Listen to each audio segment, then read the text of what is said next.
Siobhan, what does Sensormind do? We provide ambient-assisted living technologies to enable older or vulnerable people to live independently at home for as long as possible. So what our system comprises of is a network of sensors.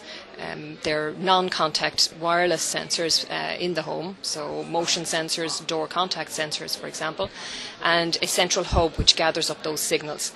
The system can be simply installed by a family member. It doesn't require a professional installation. It can be done in under 30 minutes. And our system then, on the server side, picks up the behaviour patterns of the person and analyses them intelligently. So it identifies in those normal patterns of daily living any pattern which looks possibly abnormal. And when it sees one of those, it alerts a family member or a caregiver automatically. Without the older person needing to call for help, it identifies automatically a potential problem so that a caregiver can check on that older person to ensure that they're okay. And the objective of the whole system is to give the family members peace of mind and to give the older person confidence that they can live independently at home. They're independent, but they're not alone. Which phase is your company in? We're an early stage company. We've spent about 2.5 years in research and development with our existing product. We have completed a 6-month trial with a private home care organisation for our Care Manager product, which actually manages carers going into the homes of older people. We have been in private beta for over a year with our Sensormind Independent Living core product, and we are just now embarking on our public beta stage of that, where we are offering the system free of charge to a number of external beta customers. Please describe your activities for Casala. We got involved with the Casala project really at its inception stage. So we were already involved with the Netwell Centre in Dundalk Institute of Technology run by Rob Bond, and we were looking at, developing this a little bit further, and Rod had some great ideas about setting up an applied research centre to specifically look at technology and ageing.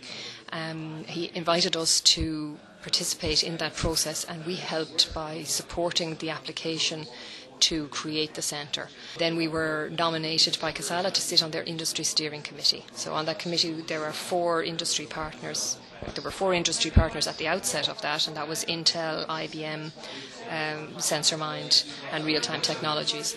And our job, I guess, as part of that steering committee is to look at the research and development that's happening in Casala and to steer that research and development into areas that is required by industry, so that the research and development remains relevant to what's required in the industry.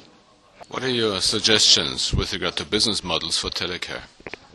Well, the business models for telecare are a challenge, all right. We've been hearing at the conference today, and not for the first time, that the pricing, the payment models are a real challenge for everyone. There are no mechanisms in most health authorities to pay for telecare and telemedicine. Providers, private providers in the space, technology providers like ourselves, are constantly asked to prove that the technology works or that the technology has a cost-benefit analysis. And these are really onerous tasks to engage in large trials to prove yet again that technology can be of benefit in this space, even when positive, successful trials have been done in other European countries, which already should provide enough evidence for this. And then at the conclusion of a trial, it's sometimes really difficult to know whether the evidence that you've been asked for has been provided, or that it was actually what the organisation was looking for in the first place. So it's a real challenge for us, the whole payment model side. From our point of view, obviously the public model is there's a lot of money being spent in that space. We ourselves focus on the private area because we can engage with customers in that space. We can understand really clearly what they need, and we can deliver solutions that meet their requirements. And that is something that as a relatively small company we can achieve, and that's the model that we're following at the moment. What are the long-term perspectives of telecare? I would see over the next 10, 20 years, telecare, I would love to see it evolving much more into a positive, wellness-focused type approach as opposed to a disease management type approach, which it is today, which it is necessarily today. I would envisage older people really taking ownership of their health and their wellness, and maybe using technology, maybe multiple sensors in the environment, giving them the information that tells them they need to do some more aerobic exercise, or they need to do some more strength building exercise, or they need to alter their diet, or engage in a social sport, because social exclusion is as much a problem as some of the chronic illnesses that we have today.